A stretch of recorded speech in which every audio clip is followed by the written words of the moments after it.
Living out on my ranch, I try to stay out of HOA drama. My land isn't even part of their community, but that never stopped them from meddling. They fined me for my fence on my own land, complained about my cattle smell, and even sent letters saying my barn was not in compliance. But the worst of it, my mailbox. It sat at the end of my long dirt driveway. A simple, sturdy post with a steel box. Perfectly legal, perfectly fine, until the HOA's self-appointed security patrol, a couple of middle-aged men in shiny vests who fancied themselves cops, started targeting it. Every other week I'd find it flattened, tire marks in the dirt, sometimes even laughter echoing down the road as they sped off. The first time I rebuilt it. The second I reinforced it. By the third time I knew they weren't going to stop. So I decided to build something they'd never forget. I dug out the old railroad tie my grandfather had once used for fence posts. Solid oak, nearly indestructible. Then I set it 4 feet deep into a concrete-filled hole. On top of that, I mounted a custom steel mailbox I had, fabricated by a buddy who works in welding. Thick plating, welded seams, the kind of thing you'd expect at a military checkpoint, not a ranch driveway. From the road, it looked normal.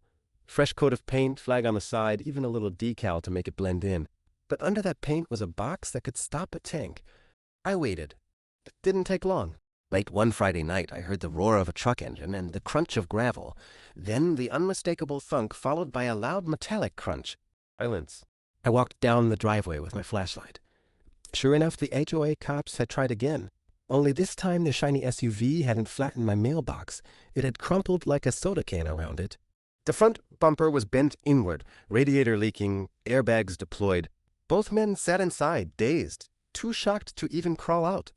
When the real police arrived, I showed them the tire tracks from the other times my mailbox had been destroyed.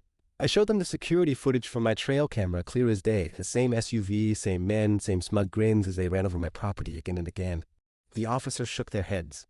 So you're saying they've been vandalizing your mailbox for months, and tonight they hit the one you replaced? Exactly, I said, crossing my arms. The officer glanced at the wreck, then back at me.